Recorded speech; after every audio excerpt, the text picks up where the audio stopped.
Allora carissimi amici, sono qua per raccontarvi qualche barzelletta per farvi sorridere, perché oggi dobbiamo sorridere, la vita già è un dramma, perciò sorridiamo, compariamo. Io sono qua, adesso vi racconto una barzelletta di un mio personaggio che si chiama Dopo Penedru Babalecco. Poi lo sapete, la mattina ogni qualvolta che ci incontriamo nella piazza io lo saluto: Dopo Penedru, buongiorno, io poveretto, essendo che Babalecco, papà, pariamo, buongiorno. Giustamente, che si fa dopo prendere e dice: oggi ci devo andare dal dottore perché devo passare la visita.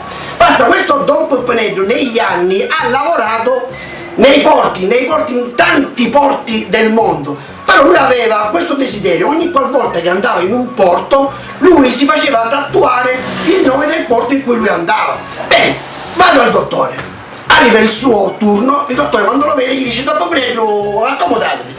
Ci sapete dottore, io dice tante di dolore, te amo, te braccia, da tutti i fatti. Bene, ci dottore, ci si metta sul lettino e si spogli nudo.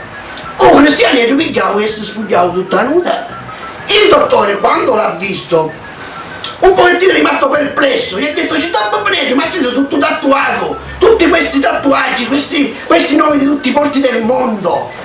Dice dottore, io purtroppo avevo questo desiderio: se andavo nel porto di Hong Kong e mi mettevo il nome del porto di Hong Kong, se andavo nel porto di Messina e gli scrivevo il porto di Messina. E il dottore, arrivando a un certo punto, gli ha detto: Dopo Penedru, mi dovete togliere una curiosità, ma lì, mi avete capito, lì c'è un nome scritto che io sinceramente questo nome di questo porto non lo conosco. C'è scritto Stabia.